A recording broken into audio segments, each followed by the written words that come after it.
Ada kios 24 jam juga baik, tapi tolong istirahat.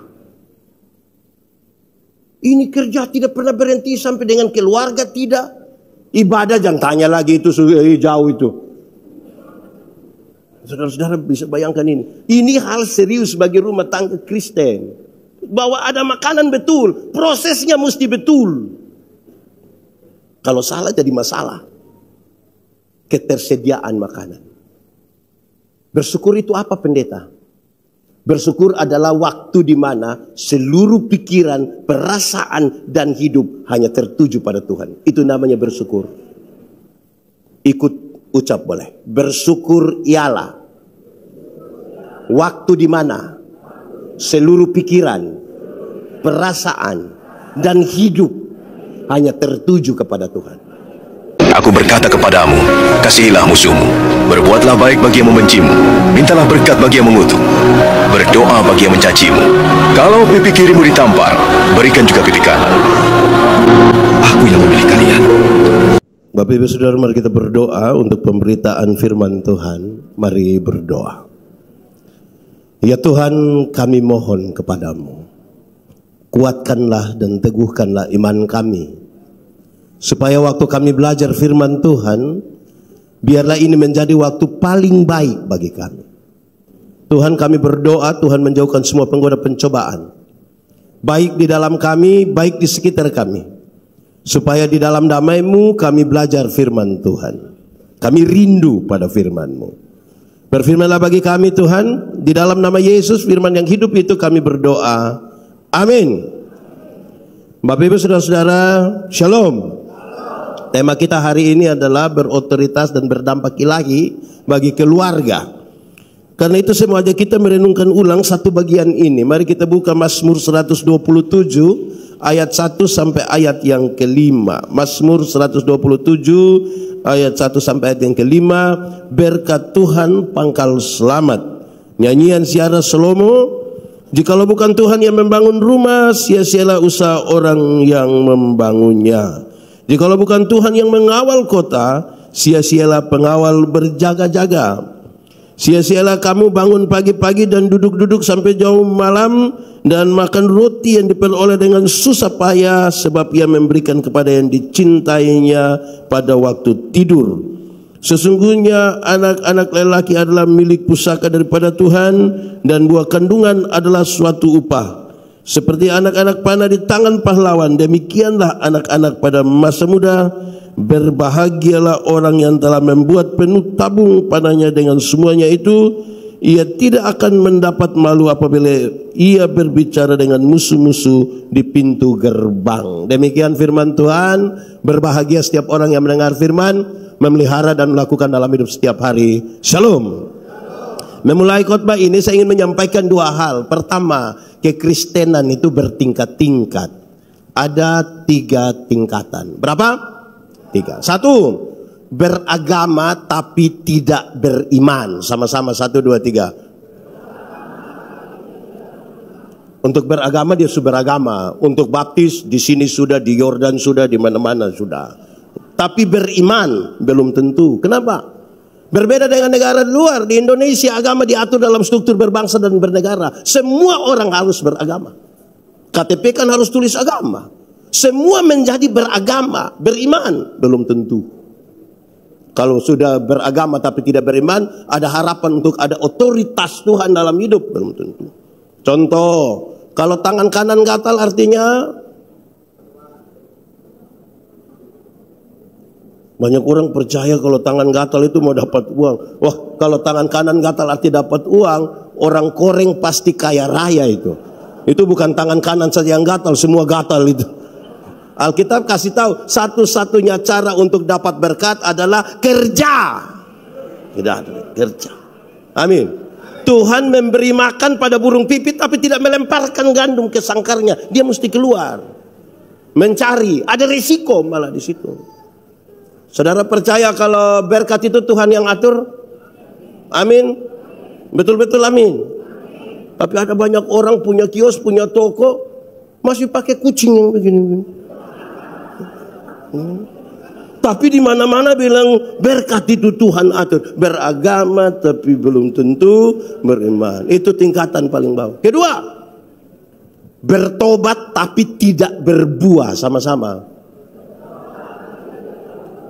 Untuk bertobat sudah bertobat, mabuk tidak, judi tidak, tipu tidak, tapi kan tidak berbuah.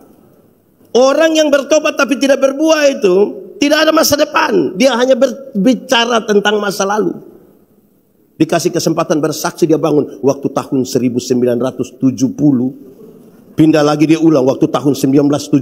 Pindah lagi dia ulang waktu tahun 1970. Satu waktu dia baru berdiri, orang bilang 1970. Dia hanya bicara tentang 1970. Yang terakhir, yang paling tinggi dalam kekristenan dan kita bisa ukur sekarang. Yang paling tinggi adalah berbuah. Sama-sama 1, 2, 3. Dalam hal inilah Bapakku dipermuliakan, yaitu jika kamu berbuah dan buahmu itu tetap. Supaya apa yang kamu minta kepada Bapa dalam namaku diberikannya kepadamu. Sekarang pertanyaannya, berbuah bagi Tuhan gampang atau susah? Berbuah bagi Tuhan gampang atau susah? Susah atau gampang? Gampang atau susah? Kalau gampang-gampang susah itu tidak ada jawaban. Berbuah bagi Tuhan itu gampang.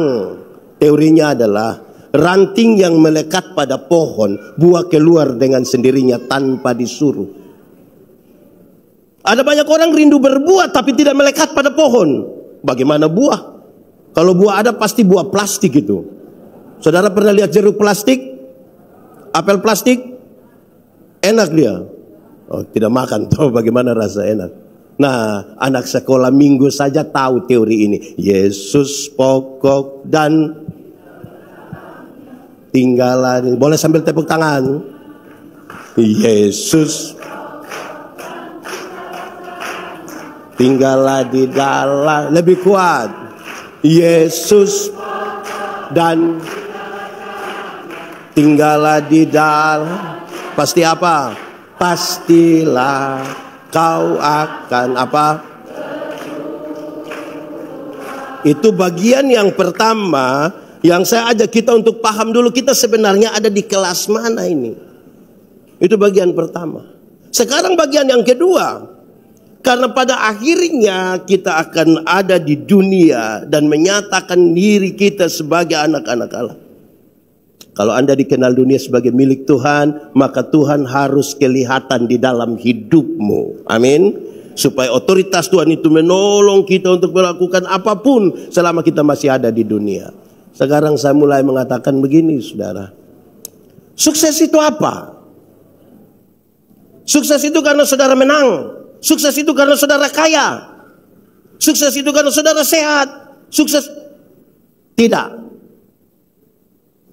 Sukses ialah orang yang tahu dia datang dari mana, mau pergi kemana, dan dengan cara apa dia pergi ke tempat itu. Saya ulangi, sukses ialah orang yang tahu dia datang dari mana, mau pergi kemana, dan dengan cara apa dia sampai ke situ. Ada 3 poin. Asal, proses, tujuan. Kalau orang menjadi kaya tapi dia tidak tahu dia dari mana, lupa diri ini orang. Kalau orang tahu diri, kemudian kaya, tapi tidak dengan proses yang baik, ini orang gila. Pendeta Yandi tidak ada uang, terus tiba-tiba dikasih uang 2 miliar. Pendeta, tolong habiskan ini uang dalam waktu 2 minggu di Singapura. Tolong pergi sendiri. Saya yakin saya langsung gila. Karena dada tidak kuat untuk jadi orang kaya tiba-tiba, karena proses tidak ada. Tahu asal, proses oke, tapi tujuan tidak jelas. Ini orang kehilangan arah hidup.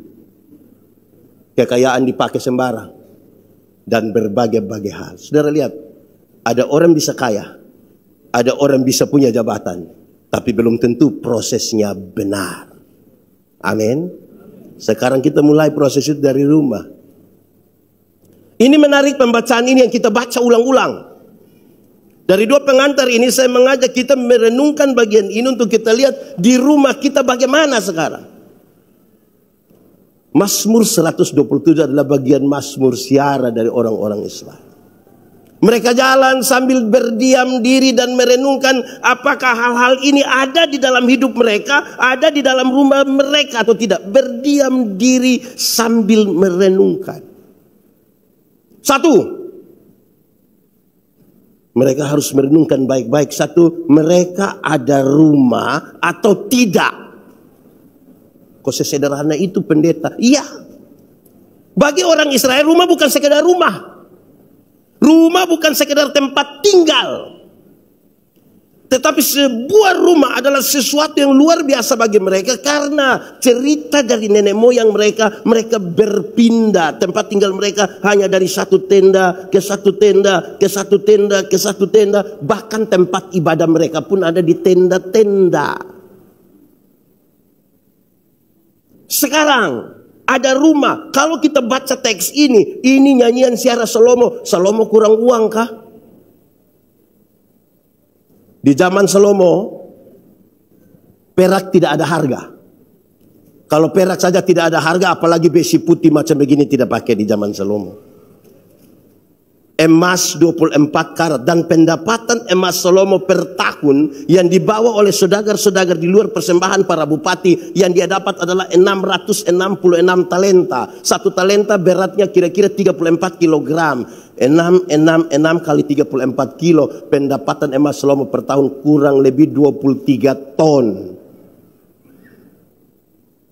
Kalau kali harga hari ini, kaya sekali. Tapi dia bilang, jikalau bukan Tuhan yang bangun rumah, sia-sia. Sia-sia. Saya jadi ingat saya punya bapak. Dulu itu belum ada handphone, orang telepon ke rumah. Shalom om, shalom. Bisa bicara dengan Yandi. Bapak bilang Yandi tidak ada. Tapi betul ini Yandi punya rumah. Bapak bilang tidak. Tapi yang dibilang ini dia punya rumah. Tidak, ini saya punya rumah. Yang dibilang dia tinggal, iya, dia itu hanya menumpang saja di sini. Karena itu berulang beberapa kali. Satu hari saya tanya Bapak, kenapa setiap kali orang telepon Bapak bilang ini bukan saya punya rumah? Sebenarnya saya ini anak siapa? Terus beliau bilang begini, kau dengar, kamu saudara laki-laki ada 3 orang. Kalau engkau punya kakak pertama, kawin satu perempuan, bawa datang ke ini rumah kan dia rasa rumahnya. Yang nomor 2 kawin lagi, bawa ke ini rumah kan dia rasa rumahnya. Engkau juga kawin lagi satu perempuan, bawa datang lagi ke sini. Maka kita tinggal tunggu kapan kamu 3 baku bunuh tagal ini rumah ini. Padahal ini rumah, saya punya rumah. Saya pikir betul, memang betul. Bahagia itu ukurannya. Ada kalau kita baca Mazmur 28 dia bilang begini, makan dari jeripaya tangan sendiri. Rumah mau mewah bagaimana? Fasilitas lengkap bagaimana? Kalau masih orang tua punya, belum bahagia. Bahagia kalau tinggal di rumah sendiri. Jadi anak-anak yang belum ada rumah, yang harap warisan saja itu tidak bahagia. Karena anak-anak yang harap warisan itu tiap hari dia punya pertanyaan hanya satu. Kapan papa mati? Kalau tiap hari hanya bertanya kapan papa mati, kapan papa mati, kapan papa mati, lama-lama papa belum mati, dia mati duluan. Mau bahagia bagaimana? Amin. Supaya mereka berjuang untuk diri sendiri. Nanti sebentar kita bicara poin paling terakhir, apa yang sebenarnya harus dilakukan. Pertama, rumah. Saudara, saya tanya banyak orang. Ketika mereka doa rumah baru mereka masuk, saya tanya, Bapak ini habiskan dana berapa? Dia bilang, pendeta, untuk biaya kami tidak bisa bicara, kami tidak bisa bicara. Dulu hanya sepakat dengan istri biar kami tutup, kasih naik, tutup di atas, terus cukup dulu, nanti baru kumpul-kumpul. Tapi berkat Tuhan ada saja. Akhirnya kayak kami buat satu kamar di dalam, biar nanti masuk dulu, baru kita pikirkan kamar yang lain, cukup. Tapi berkat Tuhan itu ada saja. Akhirnya kami selesaikan semua kamar di dalam. Sudah, yang penting agak aman sedikit di dalam. Cukuplah, nanti baru cari-cari. Tapi berkat Tuhan itu ada saja. Akhirnya kami pasang plafon semua, lantai bagus-bagus. Sudahlah, yang penting di dalam sudah aman lah, cukup sudah. Tapi berkat Tuhan itu ada saja. Akhirnya kami plester di luar, sampai pasang keramik tidak tahu mau di mana, tempel di tembok lagi. Ya sudah cukuplah, sudah bagus, nantilah kapan-kapan kalau nanti bisa kumpul lagi, cukuplah di situ. Tapi ada saja. Akhirnya kami sepakat bikin emper, satu di depan, satu di samping. Ya sudah, sama istri, anak-anak bisa duduk santai-santai di situ, cukuplah di situ. Tapi mulai mengerti ini kalau begini. Kami pikirkan nanti ada gangguan, maka kami sepakat buat pagar supaya lebih aman itu rumah. Ya cukuplah di situ. Tapi ada ini yang kami lihat, ibu-ibu, istri baru beli sepatu baru, kasihan kalau nanti dia punya kaki kotor, tagal injak. Ya, kami beli paving block, kami buka di situ biar dia lebih aman. Cukuplah di situ. Sudah cukuplah, jangan. Pertama, rumah. Tapi yang kedua, dia bilang begini, rumah sudah ada, tapi jangan lupa. Dia bilang begini, sia-sialah pengawal berjaga-jaga kalau bukan Tuhan. Rumah sudah ada, tapi bagaimana kalau tidak aman? Rumah ada tapi tidak aman. Mau bagaimana ini? Mesti rumah sudah ada, harus aman. Aman itu ada dua. Aman pertama, aman dari pihak luar. Tapi aman yang kedua, mestinya orang-orang yang tinggal di dalam rumah mampu memberi rasa. Ada suami biasa pukul istri. Ini diam, ini maksudnya apa? Atau saya balik pertanyaannya, ibu-ibu yang biasa kena pukul dari suami, coba angkat tangan. Aduh, jangan. Berani angkat tangan, pulang kena pukul ulang. Kita jadi orang yang bisa memberi rasa aman dalam rumah. Untuk apa rumah sudah bagus, tapi di dalam penuh dengan ancaman, penuh pertengkaran, penuh keributan. Rumah menjadi neraka bagi banyak orang. Ini kan pengelolaan kebersamaan di dalam rumah. Saudara-saudara, Pendeta Yandi baru menikah 15 tahun, 16. Pasti orang tua banyak yang 20-30 tahun. Nikah yang dulu itu kan beda dengan nikah yang sekarang, Doran toh. Nikah dulu di kampung ini, dekorasi kami ini hanya pakai pisang, kulit pisang. Terus ada perahu dua, ada bebek dua, ada tulisan besar-besar begini, mohon doa restu. Itu nikah dulu-dulu. Beda nikah anak-anak sekarang. Mereka nikah sekarang itu prewed sebelumnya, terus waktu prewed pakaian lain, waktu peneguhan pemberkatan lain, waktu resepsi lain lagi dia pakaian bagus, masuk sudah romantis lagi, jalan dibimbing betul-betul oleh mempelai laki-laki. Terus yang MC itu bilang wedding kiss, yang mempelai laki-laki cium. Kami yang di atas 16 tahun lihat mereka itu, kami hanya begini. Hari pertama sudah 15 tahun 20 tahun itu tidak ada itu wedding kiss itu. Kita baru mau sentuh, panas-panas begini. Apa kita mampu memberi rasa aman? Kok tidak? Begitupun untuk anak-anak. Itu dulu. Ketiga, rumah sudah ada, sudah aman. Tapi dia sampaikan hal lebih. Sia-sialah kamu yang bangun pagi-pagi, duduk-duduk sampai jauh malam dan makan roti yang kamu peroleh dengan dengan susah payah, karena Tuhan memberikan kepada yang dicintainya pada waktu. Rumah ada, sudah aman, tapi kalau tidak ada makanan, mau makan itu cinta, mau makan itu kebersamaan. Dia harus punya ketersediaan makanan yang cukup. Tapi kalimat ini menarik.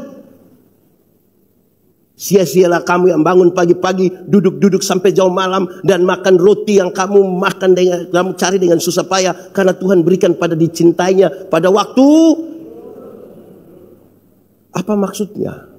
Tuhan Yesus ajar doa bilang begini, Tuhan, berikanlah kepada kami pada hari ini makanan kami yang.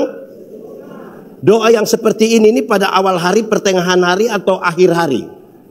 Awal, tengah, atau akhir? Awal. Sebab kalau doa begini di pertengahan, dari awal sampai pertengahan dia makan apa? Kan dia harus dari awal. Pertanyaan lanjutannya begini, lalu awal hari dimulai kapan? Awal hari biasa dimulai jam 6 atau 5? 1 atau 2? Atau tergantung bangun tidur jam berapa? Waktu itu tidak seperti kita. Cara menghitung hari mereka itu agak lain. Hari dihitung pada waktu matahari mulai terbenam.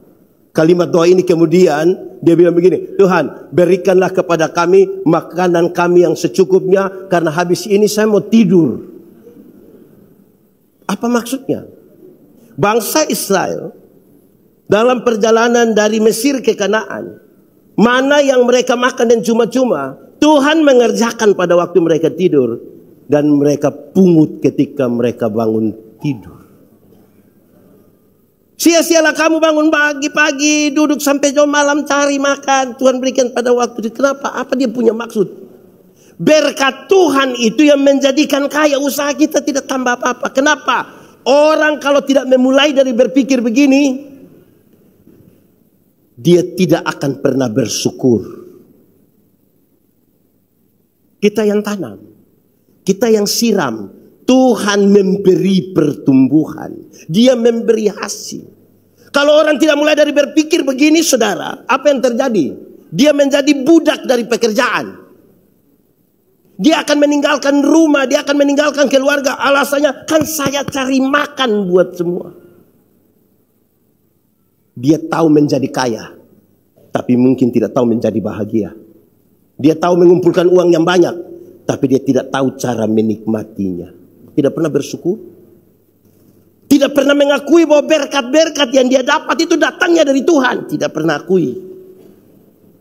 Di kampung saya suka bilang, kumpul uang banyak-banyak tapi tidak pernah jalan-jalan ke Surabaya. Satu saat di Surabaya baru telepon, pendeta, yuk saya di Surabaya, enak kok pesir-pesir, tidak pendeta. Terus saya di rumah sakit Dr. Sutomo, pendeta. Sudah perujukan baru dia. Dia tahu menjadi kaya, tidak tahu menjadi bahagia. Di titik ini dia mau kasih tahu, karena berkat itu ya Tuhan yang kasih, tolong istirahat. Tuhan berikan pada waktu kita tidur.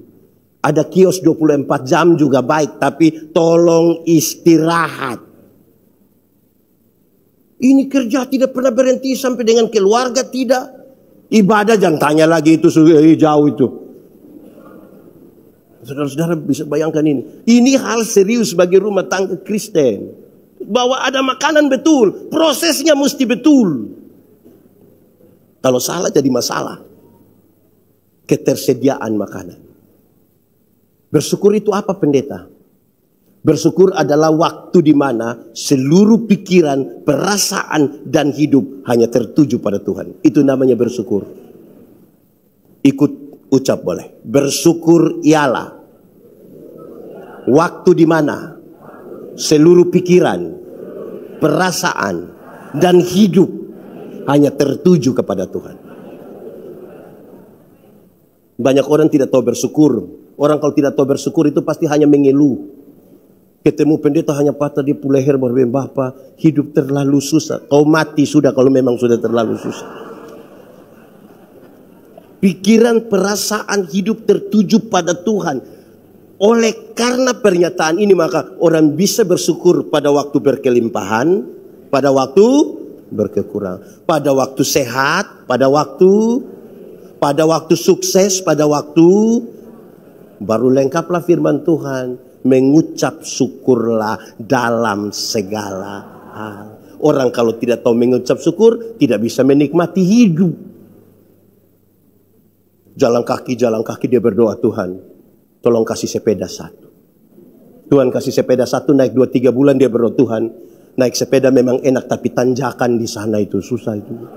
Lalu engkau mau apa? Kalau boleh motor 1 cukup Tuhan. Tuhan kasih motor 1, dia naik 5-6 bulan berdoa lagi. Tuhan naik motor memang enak, tapi istri berat 80. Anak 3 orang baru montok-montok semua Tuhan. Setiap kali motor bunyi mau naik dorong semua di atas motor. Motor bawa masalah baru Tuhan bagi kami. Lalu engkau mau apa? Kalau boleh kasih kapal laut 1 cukup Tuhan. Kasih oto, kasih mobil 1. Tuhan kasih mobil 1, naik 1 tahun doa lagi Tuhan. Naik mobil memang enak. Semua bisa naik, tapi anak perempuan kami yang pertama sudah menikah dengan orang Bali, orang tinggal di Bali. Masa mau pergi Bali pakai mobil Tuhan? Jadi kapal laut satu tuh. Tuhan kasih satu, dia ke Bali lihat anak, mantu, cucu pulang, dia berdoa lagi, Tuhan. Kapal laut memang sampai di Bali Tuhan, tapi gelombang. Kau mau apa lagi? Ya. Jadi masalah tuh, mata yang hanya tertuju pada berkat tidak akan pernah melihat sumber berkat. Akan bekerja sampai kita pusing, orang kapan menikmati hasil pekerjaan.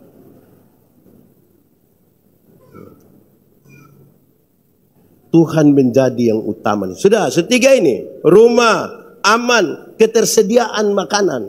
Tapi keempat, menarik.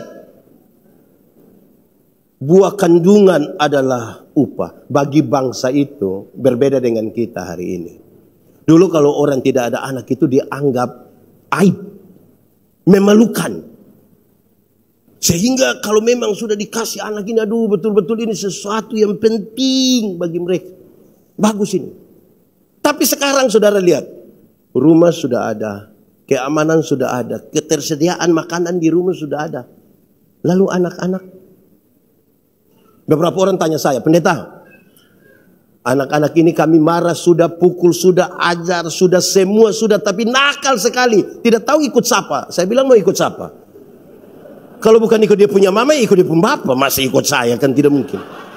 Tapi Alkitab kasih tahu begini, mengisyaratkan begini, supaya anak-anakmu jadi baik, lakukanlah tiga hal ini. Satu, panggil mereka dengan nama yang baik. Sama-sama, 1, 2, 3. Jenny, Yanti, Tinus, atau panggil dengan nama yang baik dan jadi baik. Kenapa? Saya tidak tahu di Jawa, tapi banyak kami di timur ini, ada orang tua panggil dia punya anak begini, babi. Panggil mereka dengan nama yang baik, nanti jadi baik. Orang tua tidak boleh panggil dia punya anak babi. Pertama, karena memang tidak boleh. Kedua, kalau dia punya anak babi, dia punya papa.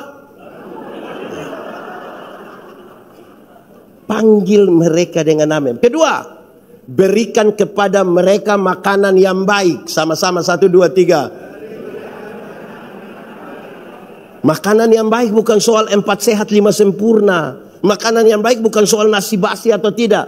Makanan yang baik, uang hasil judi, hasil korupsi, hasil tipu, hasil rampasan, jangan kasih makan anak.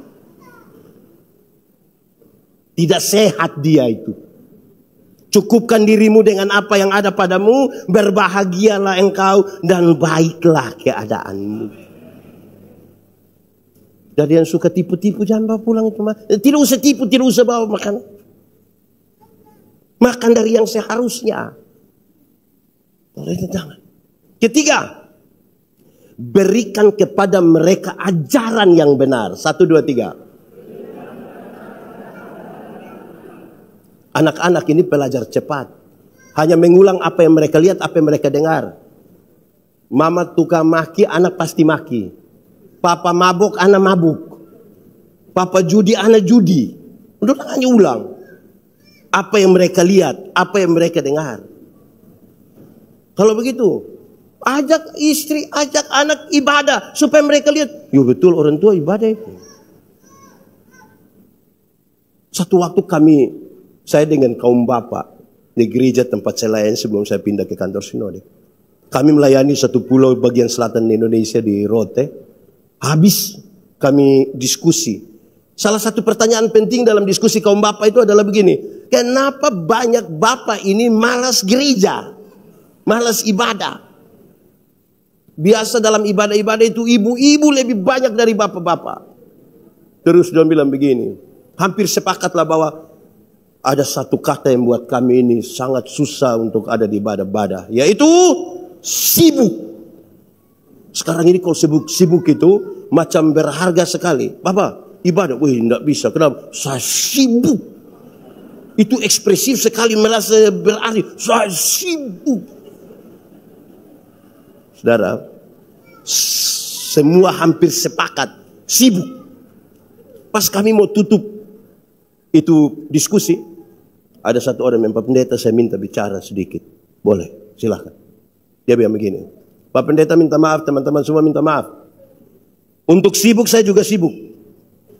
Saya punya perusahaan ada 6, tambah toko 1. Toko baru akan ditutup itu setengah 10 malam. Meninggalkan 2 jam untuk pergi ibadah itu meninggalkan uang sekian banyak. Terus dia lanjutkan begini. Lalu kenapa saya harus terima menjadi majelis gereja? Penatua diaken dalam tradisi gereja kami. Kenapa saya harus ikut ibadah kaum bapak? Kenapa saya harus antar anak ke sekolah? Terus saya kasih panas mobil 1 menit saya baca Alkitab biar anak-anak dengar dulu baru saya antar. Kenapa? Kami semua penasaran dengan dia pun jawaban. Terus dia bilang begini. Karena saya sayang anak-anak saya. Saya bilang, Bapak jadi kami ini tidak sayang anak. Dia bilang, pendeta saya minta maaf pendeta. Yang saya maksudkan begini. Saya membaca Alkitab. Saya baca Alkitab. Saya baca sampai Tuhan ingin menghukum Salomo. Karena Salomo membuat kuil-kuil penyembahan bagi dewa-dewi dari istri-istrinya. Tapi Tuhan batal menghukum Salomo dengan kalimat ini. Tuhan bilang begini. Salomo, oleh karena ayahmu Daud, aku tidak akan menghukum engkau. Dia kasih turun sedikit itu kalimat. Dia bilang begini. Salomo, oleh karena engkau punya papa yang nama Daud itu yang bikin saya ini tidak jadi hukum engkau. Terus dia bilang begini. Pak Pendeta, waktu saya baca sampai di situ saya mengerti apa yang kita orang tua buat Tuhan perhitungkan bagi anak-anak. Amin. Yang ini sayang anak semua. Puji Tuhan. Nah 3 hal itu. Sudah ada anak. Sudah ada makanan. Tapi sudah ada juga ini. Ini rumah. Tapi bagaimana anak-anak ini dibesarkan? Yang menarik, saya marah banyak orang tua.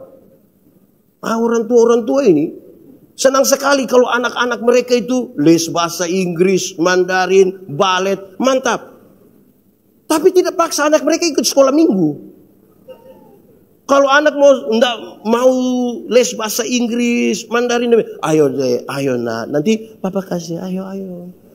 Tapi kalau anak mau pergi sekolah minggu, enggak apa-apa, dia capek dari Senin sampai Minggu. Anak jadi hebat bahasa Inggris. Tapi tidak tahu berdoa. Pada akhirnya semua 0. Yang fisik ini pada akhirnya 0 kan. Di umur 50, cantik atau tidak cantik sama saja. Tidak bisa disembunyikan lagi di balik lipstik dan bedatin. Masih umur 20-30 itu yang kita rasa kinclong. 50 melele ini baby, melele. Saya punya teman, kami masih SMA, dia tato Guns N' Roses punya di sini yang pakai itu, pangku kaki itu melukis. Gagap bagus, tinta bagus, kulit bagus, mantap, kontrasnya dapat. Itu SMA, umur 17 tahun.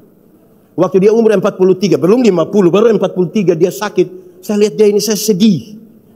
Itu tato bukan seperti orang begini, seperti orang menyembah begini. Jadi kalau ada orang datang kasih tahu, Ibu umur berapa? Terus ibu bilang 50. Dia sengaja kaget. 50? Macam baru 35. Jangan percaya. Masa 50 sama 35? 15 di mana? Kalau ibu jalan dengan ibu punya anak gadis terus dia tanya, yang ini siapa? Yang ini siapa? Ini anak gadis saya yang pertama. Dia sengaja kaget. Anak gadis. Macam kakak adik, jangan percaya. Masa ibu dengan anak macam kakak adik? Kalau ibu dengan anak macam kakak adik itu hanya 2 kemungkinan. Kemungkinan pertama dia punya anak gadis itu muka terlalu tua, jadi dengan beda tipis. Atau yang kedua mungkin dia punya mami itu menikah muda sekali, mungkin umur 5 tahun sudah nikah itu. Akhirnya yang fisik ini. Umur 60 ada jabatan tidak ada jabatan sama saja. Pensiun itu. Rata-rata ASN, TNI, Polri, perusahaan itu kasih pensiun orang di sekitar umur itu. Waktu kita masih aktif, kita datang orang bisa bilang, siap laksanakan, lanjutkan orang aktif. Sudah pensiun kita datang ini anak-anak muda baru tamat kuliah kemarin dia bilang, Pak Tua, asam urat aman kan? Umur 70 tahun, waktulah 6 menit saya cepat-cepat. Umur 70 tahun, rumah besar atau rumah kecil sama saja. Apalagi rumah tingkat, pakai tongkat mau naik lantai 2, tidak jadi kamar kecil.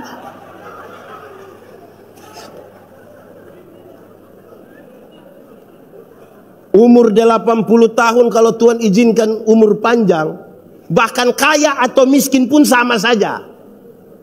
Tidak mungkin babi bakar 2 kilo makan sendiri, tidak mungkin.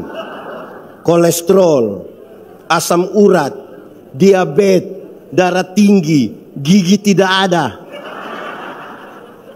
Orang lain masih kunyah, kita tidak kunyah, kita semacam mall saja. Mall dia rasa sudah habis, paling buang begitu. Pada akhirnya nol. Ya kalau kita tidak taruh Tuhan di dalam hidup mereka, lalu apa? Lalu apa yang kita cari apa? Anak.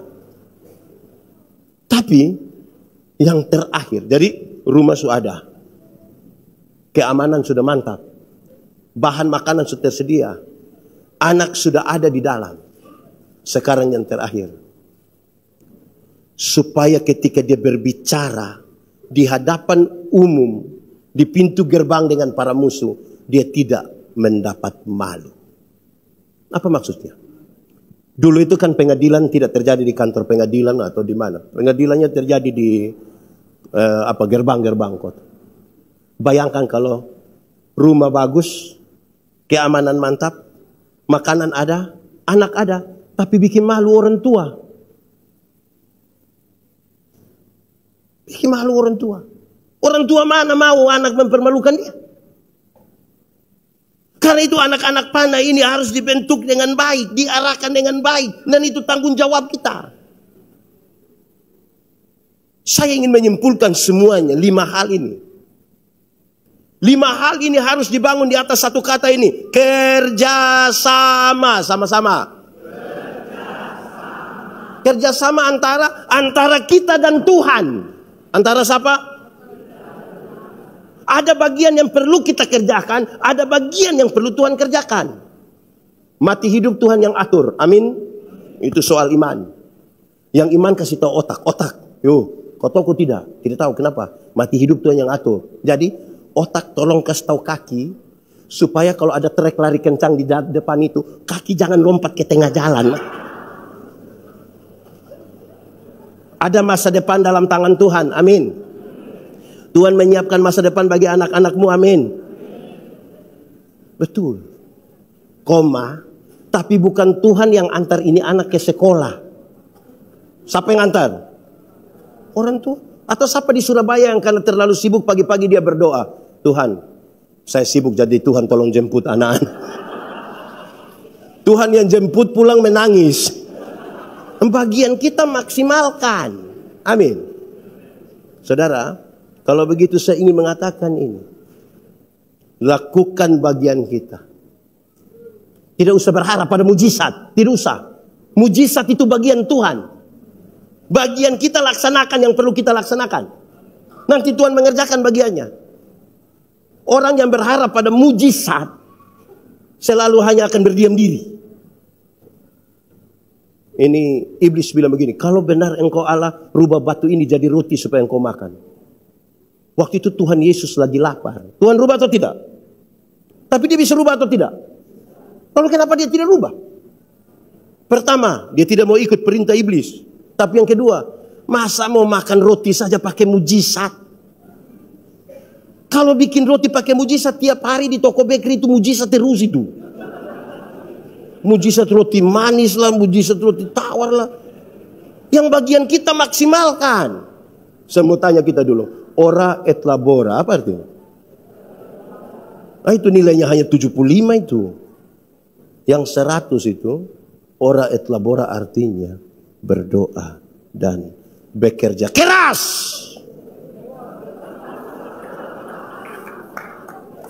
Jangan balik doanya yang keras-keras. Kehabisan tenaga, mau kerja apa? Nah, saudara-saudara, ada bagian yang perlu kita laksanakan. Tuhan mau kita kerjasama.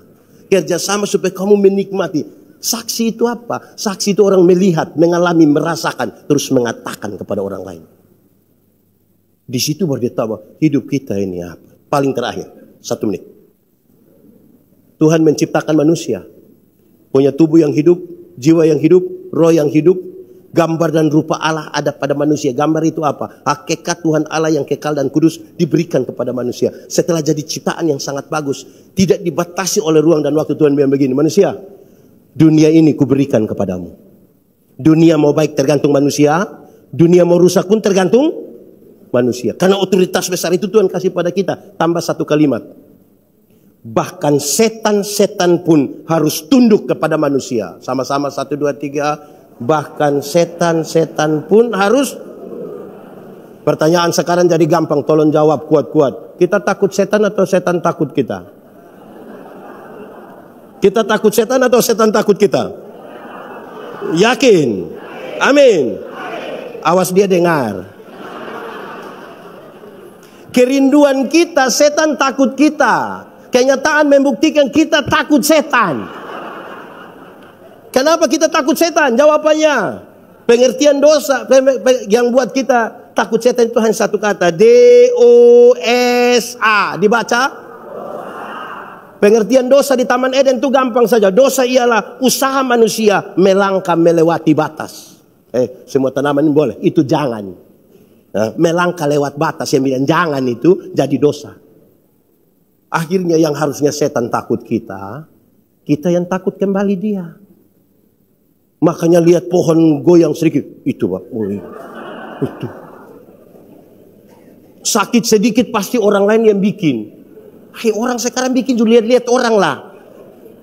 Kita ini karena, jadi mari kita kembalikan otoritas Tuhan itu. Saya kira kita baru melewati prosesi Paskah untuk mengatakan bahwa Yesus yang mati menyelamatkan kita, mengembalikan kita pada ciptaan yang sesungguhnya yang tadi, yang punya otoritas itu. Hiduplah itu di tengah-tengah keluarga. Ingat, kita semua tadi saya bilang, kita semua ini ada produk dari keluarga. Yang kacau-kacau di keluarga itu yang bikin kacau gereja. Yang kacau-kacau di rumah tangga itu yang bikin kacau ini bangsa ini. Kalau rumah tangga baik, gereja baik, dunia ini baik. Tuhan memberkati kita. Mari kita tunduk kepala di hadapan Tuhan. Kita angkat hati kita pada Tuhan semuanya. Firman Tuhan berkata, kalau kamu dengar suaranya, jangan keraskan hati. Minta Roh Kudus lembutkan setiap hati yang keras. Nikmati saja 1-2 menit dengan Tuhan. Berteduh diri di hadapan Tuhan. Merenungkan. Katakan satu kalimat yang jujur kepada Tuhan. Jujur. Manusia mungkin kita tipu. Tapi Tuhan tidak bisa kita tipu. Dia lihat sampai ke kedalaman jiwa kita. Dan dia sungguh tahu siapa kita di hadapan Tuhan. Aku berkata kepadamu, kasihilah musuhmu, berbuatlah baik bagi yang membencimu, mintalah berkat bagi yang mengutuk, berdoa bagi yang mencacimu. Kalau pipi kirimu ditampar, berikan juga pipi kanan. Aku yang memilih kalian.